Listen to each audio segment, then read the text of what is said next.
CHRILLCAST. I'm Chris. And I'm Will. And I'm Erik. Thanks, guys, for having me on the show tonight. Yeah, absolutely. We love having guests. Want to tell a little bit about yourself, Erik? Yeah, so my name is Erik Burke. I am an actor and a writer currently living in Chicago, Illinois. And when I'm not doing that, my day job, I'm a fraud analyst. But that's about what I'm doing right now. Okay. What's in the mug, Erik? What's in the mug? Oh, I'm drinking just some chamomile tea tonight. Sort of my drink of choice for the night. Oh, there you go. Yeah, I've worked. And it's actually got good Star Wars on it, right? And yeah, I got this Fix Back mug here. So there you go. So it's not the new tainted Star Wars, right? I don't mind the new trilogy at all. I really loved The Force Awakens, and I know that was good. Yeah, that was good. I know The Last Jedi really divides a lot of people. I personally liked it, but I can say there's a lot. It had like the best moments in Star Wars, and then it had some of the like worst moments in Star Wars. Like the whole the whole Finn and Rose subplot was like, what is this doing here? Why didn't Holdo just tell Poe what the plan was? Like, thing. Yeah, it was. There were some interesting moments, but it had some cool stuff, like the throne room fight, like the final attack, cool. like when the ship cuts through the like capital ship. That was really cool. I'm interested to see what they'll do with the last one. Like, I really liked the first one, and the second one's all right. So yeah. In all honesty, I love The Force Awakens. Like I saw that movie really 7 times, which is insane. I saw it opening night, and it was one of the best like film experiences I ever had. I remember I went with like 2 of my closest friends, and there was like this old couple. They weren't like old; they were like older, but they were dressed as Han and Leia from like The Empire Strikes Back. Yeah, that's awesome. And she, like the woman dressed as Leia, was like, "Oh, he proposed to me when The Empire Strikes Back came out." That's awesome. That's a cool story. Oh my gosh, so cool! And I remember like everyone cheered when like the Millennium Falcon came back, and like Han came back. Everyone was like cheering. It was such a good like movie. I loved The Force Awakens. I think what they did to Luke was just not right. I didn't like the way they handled that. Yeah, I thought he would die, but I thought that would be like the climax of like the last movie. And like it's just like Force ascended now. Okay, like the story's halfway over. All right, I guess. Okay. And then where do you go from there? Because now you're down to like the nitty gritty of what was the rebellion.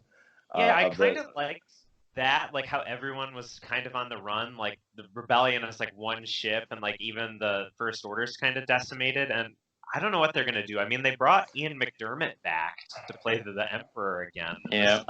So we'll see what happens. Yeah, it is weird. And then the Snoke thing, that was like, it didn't sit right with me because like he just turns around, see ya. What? Yeah, well, that bothered a lot of people. I didn't mind that so much. I thought it was kind of cool. Like, I thought that Rey was going to go with, like, Kylo Ren. That would have been so cool. I would have been like, that would have been interesting. That would have been awesome. Yeah. But, yeah, they didn't make that choice, though. So we'll see what happens in the last one. Yeah, I mean, I guess if you want to talk about Star Wars, I think the best one they've done since Disney took over was I really, really, really, really liked that it wasn't the Solo film, it was the other one, kind of Rogue One. That was like, from a story perspective, complete and very well done. Yeah, I liked it a lot too. I thought that ending scene, I think, might be my favorite scene of any Star Wars movie. It was Darth Vader ignites his lightsaber. Oh, that was like the whole payoff of the movie right there. Yeah. Right. One was interesting for me because I thought it was a great like war movie, but I didn't think it was like a great Star Wars movie. No, if that it was makes just sense. A great film. Like, it was just a great film. My one complaint with it is there were so many characters. I was like, wait, what's your name again? Like, wait, who are you? Like, okay, all right, I couldn't name any of the characters. However, I still like that film. Jyn Erso, the robot played by Alan Tudyk. That's like all I remember. Yeah, that's right. Yeah, I love that guy. That was probably might be my favorite robot besides R2-D2. The actress that played the lead female, I actually knew her from a couple other films prior, and when I saw her in that film, I was like, this is not her normal. Like, this is not her normal. No, it's definitely against type for sure. Oh yeah, way different from, because like there was one she played like a long distance English fiance of an American dude. And I've seen that film several times. It was kind of a. That sounds really familiar. What is that? Let me look it up. We'll look it up. We'll do our first. Yeah, I was like, what movie is that? Rogue One. I remember the ending because to me it was like, let's see the actress. I remember the ending was like such a question as to whether or not the couple was going to stay together. Felicity Jones. Felicity, yeah. That's right. That's her name. I was like, I almost said Brie Larson, and I was like, that is not Brie Larson. No.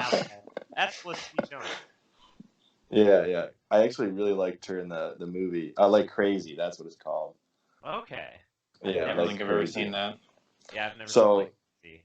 Yeah, so the guy like is like the TA, and she kind of like falls for him in the movie, and then she gets sent like when they hit like kind of the climax of a new relationship, she has to leave because her visa expires. And it's technically illegal for her to stay. So like she gets sent over across the water to Europe, where she's from, and they kind of stay together throughout all of it, but it's kind of not working so well. But they fight for it the whole time, and then when they finally get together, he gets her over to the America again. It's like she's not sure about it anymore because they spent so much time fighting for the relationship. Like just the end scene. If you're ever interested in like a sappy love story that kind of ends in turmoil, there you go, Eric. All right, well there we go. I mean, I have dramas, so we'll see. It's from a movie perspective, like I like that kind of movie, but I don't really watch those type of movies anymore. Okay, Dungeons and Dragons. I think that it's become more of a role-playing genre. I think it absolutely is.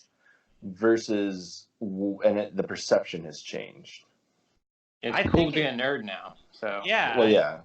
I think in like early D&D, I think it's always been like a role play game, and like whenever I've done it, it's always like very role play heavy, and I think that's what draws a lot of people to it, because like unlike other games where you're like locked into a certain role, I mean you still choose like a race and a class, but you can play it however you want. You could be like an arrogant noble, you could be like a Robin Hood-esque character, or like anything that you can like imagine.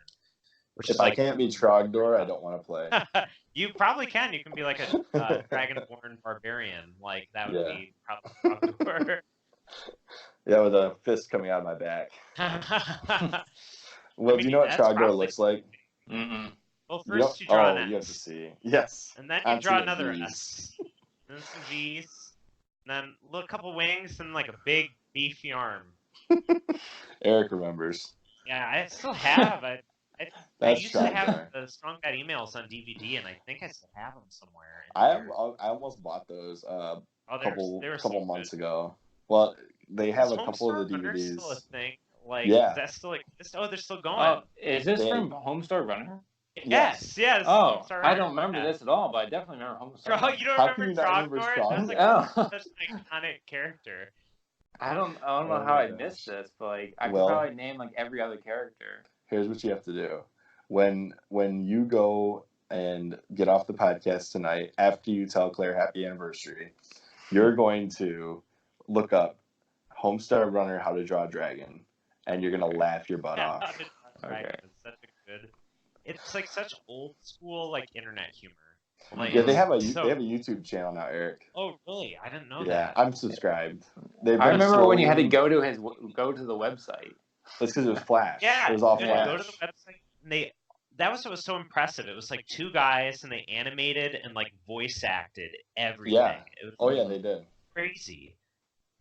When you think about the raw talent those guys had, I mean, can you imagine how much traffic they had going to their website? I mean, every middle school kid I knew what Homestar Runner. Oh, everyone at Cantrick. Oh yeah. Runner. Everybody. I remember like it kind of. I lost interest because there's that one summer they took a hiatus. It was where they went to like, because they actually like went to LA to like do like voice acting, and like they just didn't tell anyone. And I remember like checking like Homestar Runner like every day for like months, and there were never any updates, and they used to like do an update a week.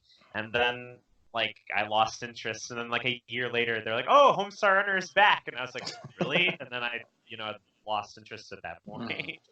Well, when they launched the board game, they reignited so many fans. I mean, they had.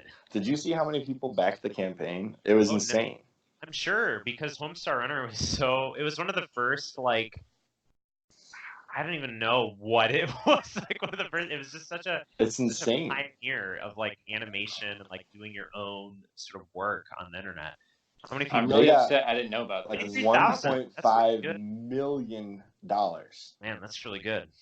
Dang. Yeah, that's insane. Yeah, almost 23,500 backers, almost. Yeah, and like within 200. Their goal was like 75,000, and they made for almost 1.5 million. That's really good. Like, that's very successful. And they honestly though, like when you look at the rewards, they didn't even do anything special with the rewards. Like, honest to God, I bought some of the extra things, but they weren't worth it. I should never have done that. They bid on the nostalgia that I had. And they probably made a ton of extra money on the little wooden meeples they had on a set that had nothing to do with the game. It was like Homestar, Homestar, because of course we got to include him. King of Town, the Poop Smith, they had a set of those guys. These characters. It had nothing to do with the board game, but they said, we will sell you these. And I was like, ooh, I'm going to buy that. I still have the figures, Zach. I had the figures. I still have them. I'm trying to sell them right now, but there's not a huge for it, unfortunately. Are you sure? Yeah, there isn't. Like, maybe I got to put them on eBay or something. I tried the Facebook Marketplace. Oh, Facebook's not. You got to go to eBay. People are like insane for this stuff right now. I guess I tried to go. Hit it up. Yeah. I tried to go buy the DVDs, and one of the DVDs is like rare now. Wow. Like you can't. It's like season 5. Season 5 or 6. I don't know. Season 5. It's whatever season they. 5. It was like whatever season they produced in low quantity that was on their website for years, and they never sold it. That one's like really expensive to buy. Interesting. That's like going back to Fire Emblem. Like if you look up copies to like Path of Radiance and like they're all over like $300, $400. It's crazy. I'm like, wow. They're not that high. They're like 150. They're like 150. I thought for a while they were in the 300 range, but maybe not. They dropped. They went up to like the $300 range around the time Awakening hit max popularity. Yeah. But they've kind of leveled out at like 150 because like people figured out that a lot of scalpers were just sitting there like $300. You can also emulate it now. Like that's how I've seen a lot of Let's Plays of Radiant Dawn, actually, and they're all on an emulator. I'm like, oh, okay. Because people, like, put jokes in, or they'll do, like, the Japanese-only modes. And yeah. Yeah, because you can't do that on the I mean, you can hack a Wii pretty good, but I don't think you can insert that into the game. No, you couldn't, because in Radiant Dawn, you had this, so in Path Radiance, in one of your episodes, you talked about the, like, easy, normal controversy, where it's, like, normal, hard. So, like, in Path of Radiance, they had one where it was Lunatic, which was, like, the hardest difficult. Now it's Japanese only because they took out the weapon triangle. They were like, you are just raw stats now. And, like, also your Lagoos had, like, half the stats that they had, so it was a lot harder. Well, yeah, because you would automatically say, if you could transform one of your characters from, like, human mode to beast mode, automatically he was going to tank through everybody on the map. Everybody's like, dead. Yeah, it was it's so much harder, and like the enemies were like way harder. It was crazy. There's a guy called Mangs who did a Let's Play of it. Yeah, I watched him. Yeah, it was so crazy, and I loved his like. He has terrible strategies, and they're so funny, and they work, which is like what's so crazy about it. Like Heather Good, like so there was like a joke unit, Will, named Heather, and like he made her like the best unit in the game. It was hilarious. Like he just like wasted all of his gold and like stat boosting items on her. And he's like, Heather's good now. I watched like him, and then there's Mecha. Oh my gosh, too. I love Mecha's stuff. I love he's doing that like sort of Red Letter Media style review of Fire Emblem 7 right now. I don't know if you've seen that. It's so funny because it's like stuff I never even thought of, and I still think the story of Fire Emblem 7 is great, but he really like picked it apart. So you should really, if you like 7 as much as I do, you need to get on and play Fire Emblem 7X. You ever heard of it? Immortal Sword. I have played it, actually. Have you? This okay. One with Uther, like Hector's older brother, and like... Fan-made project. It's really good. Yeah, the girl who like stutters. Like, oh man, that's such game. I've played Okay, so you did play that one. Okay, I've literally played all of them. Literally all of them, except for Three Houses. I don't own it. Oh, you gotta get Three Houses. It's so good. I will at some point. It's like the character. It's a lot like Echoes. So I haven't played Echoes, but I've seen Let's Plays of Echoes. It was like Echoes, but they like doubled down on like the characters. It is like it's all about these characters and learning about them and their backstories, and like it also helps that the game is like completely voice acted, like Echoes was. Yeah. So it's like you really develop like connections with these like fictional characters. Yeah. I really liked Echoes. There's like 3 games in the last 4 years that I just could not put down the whole time I played them. One of them was Persona 4 Golden. That was so good. Echoes. Fire Emblem Echoes was the second one. That's actually what reignited me into Fire Emblem again, was Echoes. You'll love Three Houses because Koei Tecmo actually partnered with Intelligent Systems to like produce the game, and it shows. So if you like Persona, you'll really like Three Houses. Well, Koei Tecmo doesn't have anything to do with Persona. Oh, what? Or didn't they do the art for Persona 5? Or no? It is Atlas. Okay. No, Atlas and Nintendo partnered up for a project on the Wii U. Oh, okay. Tokyo Mirage Sessions Fire Emblem. Oh, that's what I'm thinking of. Yeah, but they partnered up for a essentially Fire Emblem style Persona game. That's basically what it was. Okay. And I have played. It's fantastically, hilariously horrible and awesome at the same time. It's good, but it's bad. That's how I describe that game. Like if you ever watch a movie just to see like 2 things you never thought would be together, that's kind of what it feels like. I feel like Three Houses is kind of like a Persona.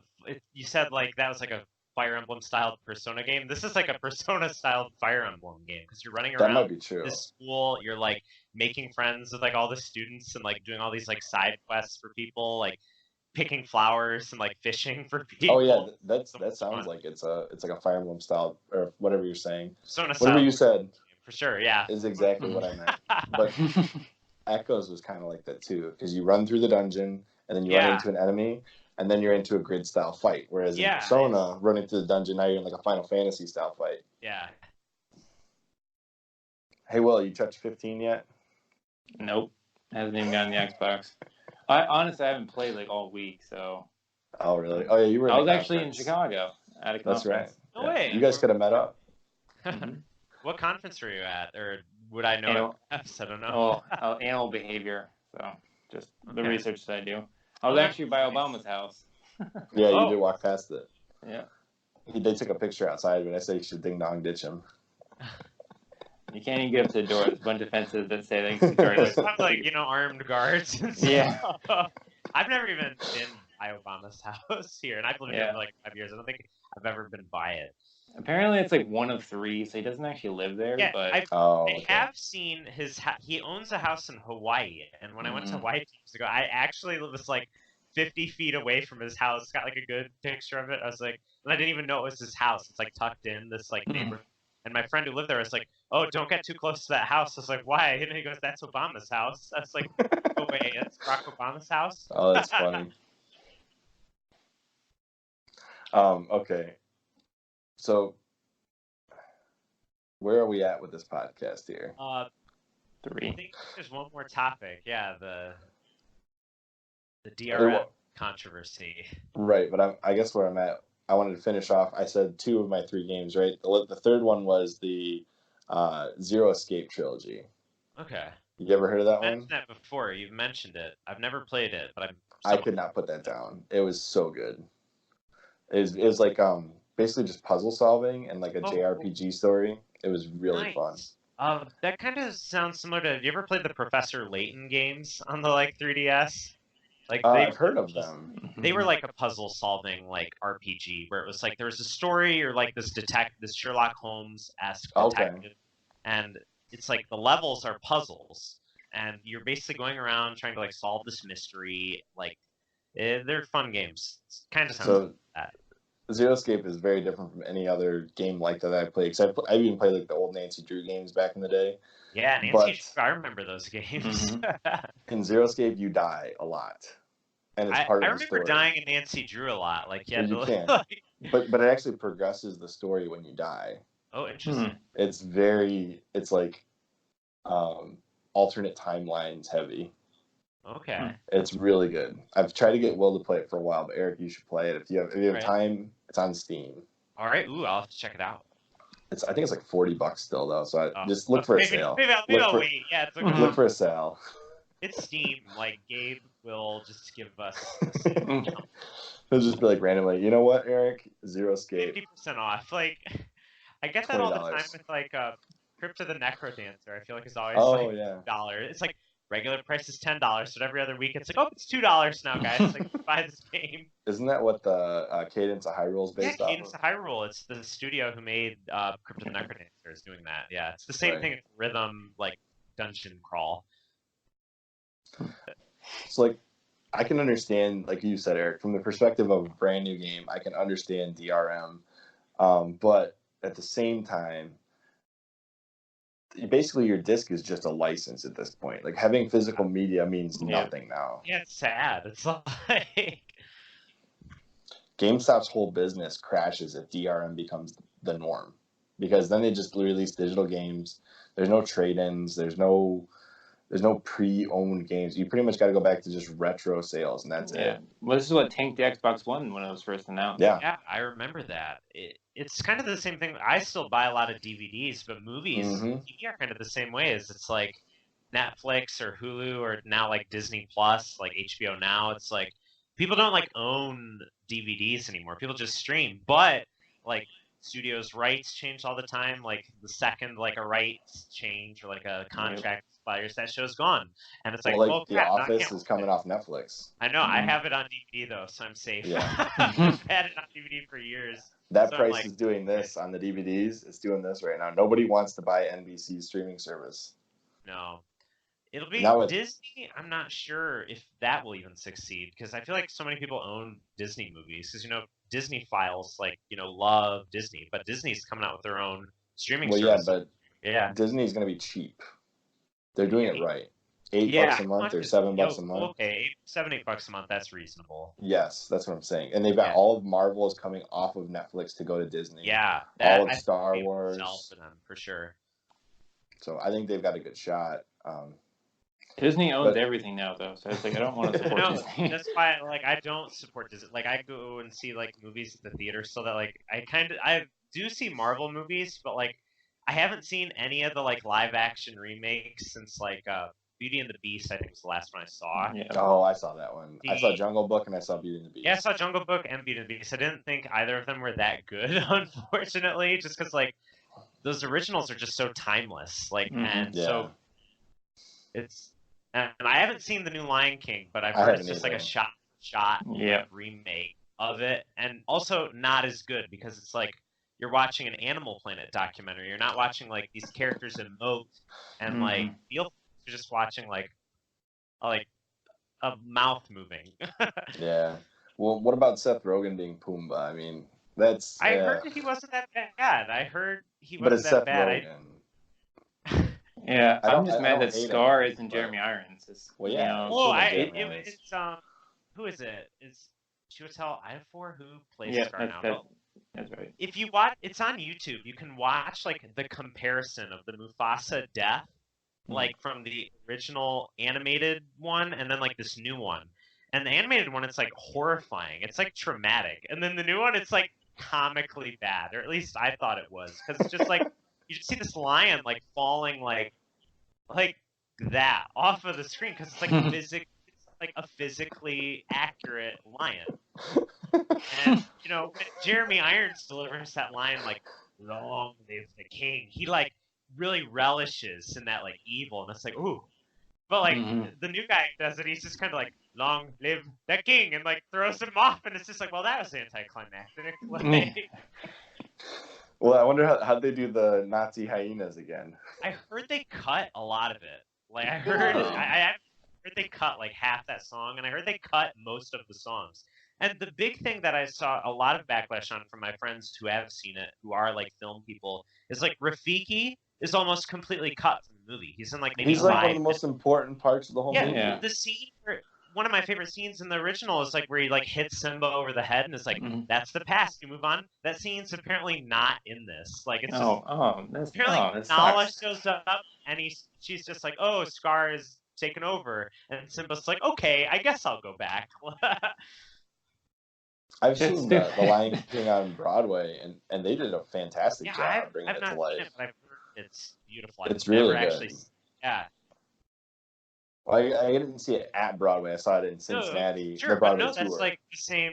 That counts. Yeah. Like seeing a Broadway tour. Yeah. Like you don't have to fly out to New York to see like a good musical. Right.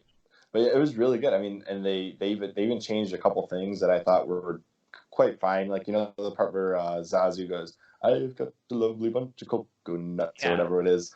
They made him. Scar says, you know, the lines like, "Sing me a song," and he goes, let it go," and it's just like, oh, it's hilarious. I'll bet that actor improvs that every night, like just some different. Oh, probably. But it was in the middle of the Frozen being so freaking big. Absolutely. And it's everybody laughed. Everybody in the whole audience was expecting the lovely bunch of coconuts, and it was the Let It Go. Oh my God, that's great. It was hilarious. Part. Oh man, I've seen like 4 or 5 Broadway shows, and they always impress me. Yeah, I've seen so many musicals since like plays, since like moving to Chicago and like being an actor. I bet. The last, I guess, like sort of like Broadway tour that I saw, because I see a lot of like small stuff here that like, and I don't even want to say like small stuff, but a lot of like original musicals that people put on their own, or just like, you know, regional theaters like doing something really cool. But Hamilton was fantastic. That was such a good like show when that first came out. That's still playing in Chicago. They just are like, it was going to be here for 6 months, but it's so popular. People just kept like going back and back, and now it's just kind of like, yeah, we're just kind of like a resident show in Chicago now. Kind of like the King and I has been in New York for like 30 plus years, 40 plus, 50 plus years. Like, Les Mis, Cats, just a couple long running shows. I Right. don't know if the King and I still run. I thought it closed like this year. I'm not sure. Oh, did it? New York, yeah. Oh wow. Okay. Trying to think here. PewDiePie submissions is the greatest way to talk to him. Gosh, yeah. One of my submissions made it in, but it was on a repost by somebody else. I remember, like, it's so interesting, like, that a YouTuber who's almost at 100 million subscribers, who's like that huge, like, takes time he's huge. to like interact with his fans. Like, I think that's like so for anyone to do. And it's so crazy how the media portrays him. Like, I just can't understand. What? They must be jealous. That's the only thing I think of. Well, I think it is. They felt threatened by him, like the whole controversy. Yeah. Like they really did, which is so crazy because he's not like Philip DeFranco, you know, or even like Joe Rogan. Like in Joe Rogan, I wouldn't say it's like news, but like, yeah, I don't know what that was all about. But now he has Pew News, so maybe he is threatening them. Yeah. He should buy Pew Research and own that. Pew Research. Yeah, it was like people were those like the Wall Street Journal was just like desperate to like slander him, and I don't know whether it was slow news month, and it was so crazy that like they broke it down and it was like they had to have watched like 500 hours worth of video just to pull out like the 1 minute where he made like a Nazi joke. Like it was like it was like, come on, really? Like you don't have better things to like report on than like some YouTuber like saying something dumb? Like come on. It's like when people report on tweets. It's like, okay, what's really going on? Though? Or in a 4chan post, it's like, yeah. It's like, wow, how is this news? 4chan, like people report 4chan posts. Yeah, like, they do. Like people aware that like 4chan is just trolling. Like it's just like no, it's all trolling. Nobody knows. They sometimes quote it as like a real person. So it's like 4chan said. It's like what? 4chan, they're behind anonymous. They're gonna like raid you and dox you. Like, oh my gosh! I think PewDiePie should hire Joe. Joe Rogan? Wait. No, the people follower. Oh, the people follower. Oh, he should. Someone just. He can be the background of all his videos from now on. Yeah. In the mirror, like, reflect, because he's got that like mirror behind it, like reflected in the mirror. So there you go. That would be great. He's got that little TV now. He just put Joe's face in the TV. Yeah, I think he got rid of the TV. I haven't seen it. Oh, did he? Well, I haven't seen it since he started doing his Minecraft. Like, yeah, he kind of turned me off for a little bit. I don't watch Let's Plays that much. because he's like, it's just like a meme. It's just like a Oh living. yeah. It's literally just. But he gets like 15 million views on his Minecraft videos. I'm just so amazed. People are like, it's so great. People are like, we love Minecraft. Like, we never stopped loving it. We were waiting for someone to like make it bring it back. It's so fun. Oh my gosh! But seriously, do you ever watch him anymore, Will? Bits and pieces. I've never like watched full videos of his anymore. No. Yeah, I've watched. I go in and out. Like I've been on him recently, but then there'll be like a couple months where I'm like, all right, I'm not watching that, and then like I'll come back like, oh, that was really funny. Like YouTube, I guess it's just so organic. We just need Will to show some skin so we can get Elon Musk on the show. No, that's not gonna work. This is a PG show, man. You're always cutting out my swear words, so. Yeah, I do have to cut out. I have to always cut Will out. He always says something wrong. No, haven't today. I've been on pretty good behavior. There's a reason I'm drinking tea and not like beer right now, because I'd be like, ah. Oh man. Not be YouTube friendly. Well, is there any other topics that either of the two of you would like to cover? No, I think I'm good. No, absolutely. This was great. Thank you guys so much for inviting me on the show. This was such a blast. Oh man, it's been great having you on, Eric. We'll keep you in mind in the future when we have another guest episode. Definitely. Yeah, absolutely. Yeah, just let me know. I'd love to come back on. And if any listeners out there want to follow me and what I'm up to, just like follow me on Instagram at the Burke Nation. The Burke Nation. Wow. Yeah, the _Burke_Burke_ Nation. I'll put a link in the description for you. Put me on my Twitter at Erik W. Burke. Not super active on Twitter, but yeah, yeah. Check me out. See what I'm up to. And then he's got a YouTube channel he hasn't updated in 2 years. Yeah, I haven't updated it in years. Just like wanted to do a vlog, and then I got cast in a bunch of stuff and was like working on a bunch of stuff, so I like never had time. Oh darn, work got in the way. Yeah, like plays, like stuff. So, but yeah, this was such a treat. Thank you so much, guys. This is really, really fun. For sure. So, Eric, normally when we do our sign-offs, I say we usually takes us like 6 times to get it right. Oh yeah, I've seen the outtakes. So I just real quick, I submitted our SoundCloud audio version to iTunes to get it processed, right? And I got a rejection notice. Oh. So it sounds like you guys are experimenting with a what is the exact wording? Because they have a manual. I didn't know this. iTunes has somebody manually go in and review every podcast. So somebody had to. So like they have like a person actually listens to it. Because it can take up to 2 weeks to get somebody to review it. But anyways, so the rejection thing said this sounds like a test of the system, and I think they said that because they heard the Skype noise. Oh, they're like, oh, these guys are trying to do something. They're trying to like break our system. Skype hacking technology. So they said it sounds like you guys are still in the process of beta testing the podcast. I was like, no, we're not. We're on like episode 15. Screw you, man. It's perfect. It's like we're not beta testing. This is like. We just suck, man. Yeah, exactly. So I'm going to resubmit it. Maybe somebody else will like it and let us get into iTunes. But we'll try again. We'll try again. I'm Chris. And I'm Will. I'm Erik. And we will see you on the next CHRILLCAST.